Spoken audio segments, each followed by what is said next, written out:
कायदे अवाम ने अपने जान का नजराना पेश किया। मेरे 2 भाई शहीद हुए हैं। जो अवाम की तकलीफ है वो मेरी तकलीफ है। कदहीं असां खां विसरी न सघंदियां हर कंहिंखे हर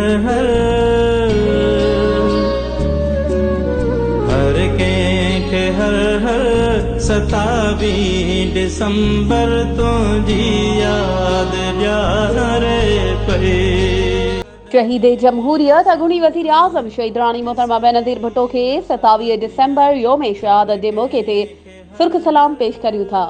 ज़िले खैरपुर में पाकिस्तान पीपल्स पार्टी के मरकजी अगवान NA 210 MNA Syed Javed Ali Shah Jilani, MNA doctor Mahreen Razzaq Bhutto, MNA Pir Syed फजल अली शाह जिलानी, MPA सैयद अहमद रज़ा शाह, अलमारूफ सैयद प्यार अली शाह जिलानी और सैयद फहद अली शाह जिलानी जन शहीद मोहतरमा बेनज़ीर भुट्टो साहिबा के नक्शे कदम ते हलंदे बिना के फर्क जे अवाम की खिदमत करण ते संदन के सलाम पेश करियूं था।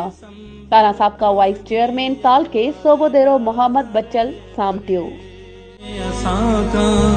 विसरी न सघंदियां हर कंहिंखे हर